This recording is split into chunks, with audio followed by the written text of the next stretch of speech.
Welcome. This is Radio Pras.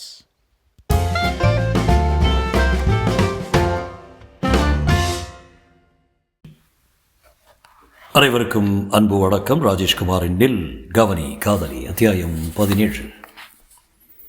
கேரளாவிலிருந்து அவசரமாய் வரவழைக்கப்பட்ட நாராயண நம்பூதிரிகள் அந்த 65 வயதிலும் திடகாத்திரமாய் இருந்தார். அடர்த்தியான தலைமுடியை ஒரு பக்கமாக தூக்கி கட்டியிருந்தார்.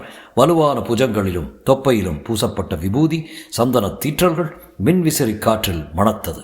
2 கைகளிலும் சோழிகளை வைத்து தேய்த்து கொண்டே ஈஸ்வரமூர்த்தியையும் தீனதயாளனையும் பார்த்தார். மலையாள வாசனையோடு தமிழ் பேசினார். நேற்று ராத்திரி திடீர்னு இந்த விருந்தினர் பங்களாவில் மல்லிகைப்பூ மனம் வந்தாய் சொன்னாங்க.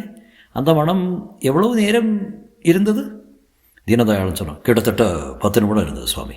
அந்த வாசனை எங்கிருந்து வந்ததுன்னு கண்டுபிடிக்க முடியலையா? முடியல சுவாமி. சில வினாடி கண்களை மூடிக்கொண்டிருந்த நம்பூதிரிகள் பிறகு தொடர்ந்தார். அந்த பெண் சுகிருதா எப்படி இறந்தாள்? மயக்க நிலையில் தொடர்ந்து இருக்கணுங்கிறதுக்காக ஊசி போட்டோம். மருந்தோட அளவு அதிகமானதால் அதனோட வீரியத்தை தாங்கிக்க முடியாமல் இறந்துட்டேன் சுவாமி. நம்பூதிரிகள் கோபப்பட்டார். நீங்கள் கொஞ்சம் நிதானமாக செயல்பட்டிருக்கலாம். சாஸ்திரப்படி எல்லாவித மரணங்களை காட்டிலும் ஒரு கன்னிப்பெண்ணின் மரணம் கொடுமையானது. எத்தனையோ கனவுகளையும் ஆசைகளையும் மனதுக்குள்ளே வச்சிருக்கும் ஒரு கன்னிப்பெண் இப்படி எதிர்பாராத வகையில் துர்மரணம் அடைந்து விட்டால் அந்த பெண்ணின் ஆவி நிலை கொள்ளாமல் தவித்து தன் வெளிப்பாடுகளை இப்படி மல்லிகை மனம் மூலமாக தெரியப்படுத்தும். அந்த ஆவி மூர்க்கமடைந்து தொல்லை தெரிவதற்கு முன் அதை சூனிய கயிற்றால் கட்டி போட வேண்டும். அவர் சொல்ல திகைப்போடு ஈஸ்வரமூர்த்தியும் தீனதயாளும் ஒருத்தர் பார்த்துக்கொள்ள நம்பூதிரிகள் மெல்ல சிரித்தார். இந்த விஞ்ஞான உலகத்தில் ஆவியை பற்றி பேசினால் அதை உங்களால் நிர்ணயிக்க முடியாதுன்னு எனக்கு தெரியும். ஆனாலும் உண்மை இதுதான். ஆவிகள் இருக்கு. ஒரு பெண் கல்யாணமாகாமல் மரணம் அடைவது பாவம். அதில் எதிர்பாராத விதமே துர்மரணம் அடைவது மகாபாவம். தீனதயாளன் பயத்தில் எச்சில் விழுங்கிக் கொண்டே கேட்டான். அந்த ஆவியால் எங்களுக்கு ஏதாவது கெடுதல் வருமா சுவாமி? நம்பூதிரிகள் தன் நரைத்த தாடிக்குள் சிரித்தார். நான் இருக்கும்போது எந்த ஆவி உங்கள் பக்கத்தில் கூட வர முடியாது. அதை எப்படி கட்டுப்படுத்துறதுன்னு எனக்கு தெரியும். அந்த பெண் இறந்த அறை இது. அந்த அறையை நான் முதல்ல பார்க்கணும். ஈஸ்வரமூர்த்தியும் தீனதயாளனும் நம்பூதிரிகளை அழைத்து கொண்டு பங்களாவின் உள்ளே போனார்கள். காலை 10 மணி. போலீஸ் ஆணையர் அலுவலகம்.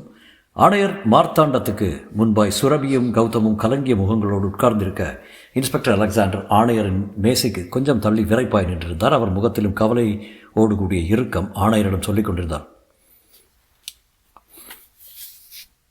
சார், அந்த கடத்தல்காரன் மறுபடியும் ஃபோன் பண்ணாதனால சுகிருதா உயிரோடு இருக்க வாய்ப்பில்லை என்னோட மனசுக்கு படுது சார். அப்படின்னா கருவேலங்குப்பத்தில் நேற்று ராத்திரி எரிக்கப்பட்ட பெண்ணின் உடல் சுகிருதாவோடதா? இருக்கலாம் சார். பிரேத பரிசோதனை அறிக்கைப்படியும் தடயவியல் அறிக்கைப்படியும் நெருப்பில் எரிக்கப்பட்டது 21 வயசில் இளம்பெண் உடல் என்பது தெரிய வந்துள்ளது. சுகிருதாவுக்கு 21 வயசுன்னு சுரபி சொல்கிறாங்க. எந்த ஒரு ஆதாரத்தை மட்டும் வச்சுக்கிட்டு எரிக்கப்படுறது சுகிருதான்னு சொல்லிங்கிற முடிவு நான் வர முடியாது அலெக்சாண்டர் சார். அது இந்த வழக்கில் இன்னும் கொஞ்சம் அக்கறை எடுத்து தீவிரமாக விசாரணை பண்ணோம். Yes sir. கடந்த 2 நாளில் இளம்பெண்கள் யாராவது காணாமல் போனத புகார் வந்திருக்கேன்? இல்லை சார். மறுபடியும் எல்லா போலீஸ் நிலையங்களையும் கேட்டு உறுதிப்படுத்திக்கங்க. அப்படி யாராவது காணாமல் போயிருந்தா கருவேலங்குப்பத்தில் எரிக்கப்பட்ட அந்த பெண்ணாக கூட இருக்கலாம் இல்லையா? இருக்கலாம் சார். ஆணையர் மார்த்தாண்டம் சுரபியை ஏறிட்டார். இதை பாருங்கம்மா, நீங்கள் மனசை தளர விடாமல் வீட்டுக்கு போங்க. 2 நாள் அவகாசம் கொடுங்க. இன்ஸ்பெக்டர் அலெக்சாண்டர் எல்லா உண்மையிலும் கண்டுபிடிச்சிருவார். சுரபியும் கௌதமும் கைகளை குவித்து ஆணையருக்கு நன்றி சொல்லிவிட்டு வெளியே வந்தார்கள். அங்கே சுகிருதாவின் காதலன் ரகு கண்களில் நீரோடு நின்றிருந்தான். ஆஸ்பத்திரிக்கு போயிருந்தேன். நீங்கள் இங்கே வந்திருக்கிறதா சொன்னாங்க. அதான் நானும் வந்தேன். கமிஷன் என்ன சொன்னார்? சுகிருதாவை பற்றி தகவல் கிடைச்சதா? சுரபி துக்கத்தை அடக்கி கொண்டு தலையாட்டி இப்படி சொன்னார். எந்த தகவலும் கிடைக்கல. ரகு படபடத்தான். போலீஸார் உண்மையான அக்கறையோடு சுகிருதா வாழ்க்கையில் விசாரிக்கலன்னு நினைக்கிறேன். நீங்கள் என்ன சொல்கிறீங்க? சுகிருதா காணாமல் போனதுக்கு காரணம் அந்த மாஜி எம்எல்ஏ அருள்ராட மகன் மார்ட்டின் தான். அவன் தான் வெளிநாட்டில் இருக்கானே. வெளிநாட்டில் இருக்கும்போது இப்படி ஒரு சம்பவம் நடந்தால தான் அவன் மேலே யாருக்கும் சந்தேகம் வராதுன்னு மாஜி அருள்ராஜே ஏன் இதை பண்ணியிருக்கக்கூடாது? கௌதம் குறுக்கிட்டான். எனக்கும் அதே சந்தேகம்தான். மாஜி எம்எல்ஏ அருள்ராஜும் இன்ஸ்பெக்டர் அலெக்சாண்டரும் நெருங்கின நண்பர்கள். அருள்ராஜ் போலீஸ் நிலையத்துக்கு வரவழைச்சு விசாரிக்கிற விதத்தில் விசாரிச்சிருந்தா சுகிருதா இருக்கிற இடம் தெரிஞ்சிருக்குமே. ரகு தொடர்ந்தான். மாஜி எம்எல்ஏ அருள்ராஜ் நல்ல மனிதர்னு அலெக்சாண்டர் சொல்கிறாரு. இன்றைக்கு இருக்கிற அரசியல்வாதிகளில் எத்தனை பேர் நல்லவர்? பார்க்குறதுக்கு வெளியே நல்லவன் மாதிரி இருப்பான், ஆனால் உள்ள அத்தனை விஷம். பகலில் கதாநாயகனாகவும் இரவில் வில்லனாகவும் நடிக்கிற அரசியல்வாதிகள் தானே இன்றைக்கி நாட்டில் அதிகம். சுகிர்தா அருள்ராஜோட மகன் மார்ட்டினுக்கு செருப்பை எடுத்து காட்டியிருக்கா. அது அருள்ராஜுக்கும் அவமானம் தானே. அதுக்கு பழிவாங்கத்தான் கூலிப்படையை வச்சு சுகிர்தாவை கடத்தியிருக்காங்க. இதை கமிஷனர்கிட்ட சொன்னீங்களா? இல்லை, சுரபி தலையாட்டினேன். ஏன் சொல்லலை? கமிஷனர் இன்ஸ்பெக்டர் அலெக்சாண்டருக்கு 2 நாள் அவகாசம் கொடுத்து சுகிர்தா பற்றின எல்லா உண்மைகளையும் கண்டுபிடிக்கணும்னு சொல்லியிருக்காரு. அவர் என்ன செய்கிறாருன்னு நாம் பார்க்கலாம். அதுக்கப்புறம் கமிஷனர்கிட்ட போய் அருள்ராஜை பற்றி சொல்கிறோம். இந்த அறை தான் தீனதயாளன் சொல்ல, நாராயண நம்பூதிரிகள் அந்த அறையின் மையத்தில் நின்று சுற்றுமுற்றும் பார்த்தார். பின்பக்கத்தில் நின்றிருந்த ஈஸ்வரமூர்த்தியும் கேட்டார். இந்த பங்களாவில் ராத்திரியில் நேரத்தில் யார் தங்குவாங்க? எங்கள் உரக் கம்பெனியில் வேலை பார்க்கும் இக்பால் கதிர்வேலுவோம். இன்னும் கொஞ்ச நாளைக்கு அந்த 2 பேரையும் இங்கே தங்க வேண்டாம்னு சொல்லியிருக்கோம். இந்த பங்களாவை சுத்தம் பண்ணணும். ஒரு மண்டலத்துக்கு இந்த அறையில் காளிப்படம் ஒன்றை மாட்டி வைக்கணும். சாயந்தரம் ஒரு 6 மணிக்கு மேல் இங்கே யாரும் இருக்கக்கூடாது சொன்ன நம்பூதிரிகள் அந்த அறையின் ஈசான மூலையில் போய் உட்கார்ந்தார். கையோடு கொண்டு போயிருந்த மஞ்சள் பையை பிரித்து உள்ளே இருந்த சோழிகளை எடுத்தார். வலது உள்ளங்கைகளில் அந்த சோழிகளை அடக்கி கொண்டு 1 நிமிட நேரம் கண்களை மூடி பின் திறந்து சோழிகளை குலுக்கி போட்டார். கீழே விழுந்த அதன் அமைப்பை பார்த்துவிட்டு வெகுவாய் முகம் மாறினார். மீசைக்கு கீழே தெரிந்த அவருடைய தடிப்பான உதடுகள் விபரீதம் என்று முனகியது. பார்வை ஈஸ்வரமூர்த்தியின் மேல் நிலைத்தது. குரலை உயர்த்தி கேட்டார். சுகிர்தாவோட உடம்பை எரித்தது யாரு? இக்பாலும் கதிர்வேலன் சுவாமி. எங்கே எரிச்சாங்கன்னு தெரியுமா? கருவேலன் குப்பத்தில். எந்த இடம்? அது அவங்களுக்கு தான் சரிங்க சுவாமி. இந்த பெண்ணின் முழு உடம்பு எரிஞ்சு சாம்பல் ஆவதற்குள்ளே போலீஸ் வந்துட்டாங்க இல்லையா? ஆமாம் சுவாமி. சரி, இப்போ இக்பாலும் கதிர்வேலும் எங்கே?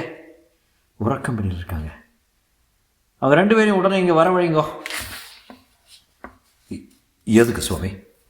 சுகிர்தாவை எரிச்ச இடத்தில் இருந்து ஒரு கைப்பிடி மண் வேணும். அந்த மண்ணை ஒரு புது மண் பாத்திரத்தில் போட்டு பூமியில் ஆழமாக குழி தோண்டி புதைச்சிடணும். அப்படி புதைச்சாதான் ஆவியோட தொல்லைகள்லேருந்து நீங்கள் 2 பேரும் தப்பிக்க முடியும்.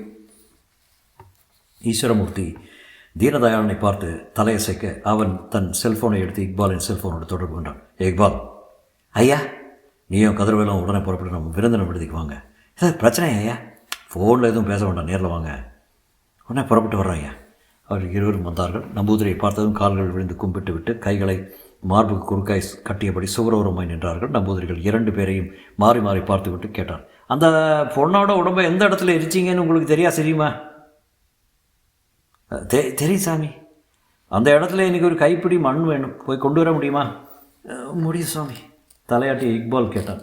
இப்போவே போய் கொண்டு வந்துட்டுமா சுவாமி? இந்த பகல் நேரத்தில் போய் மண்ணை கொண்டு வந்தாலும் ஒரு பயனும் கிடைக்காது. நள்ளிரவு 12க்கு மேல் 1 மணிக்குள் போய் கொண்டு வரணும். 12 மணியிலிருந்து 1 மணிக்குள்ளா? இக்பால் கதிர்வேல் முகங்களில் இருள் பரவியது. ஏன் பயமாக இருக்க?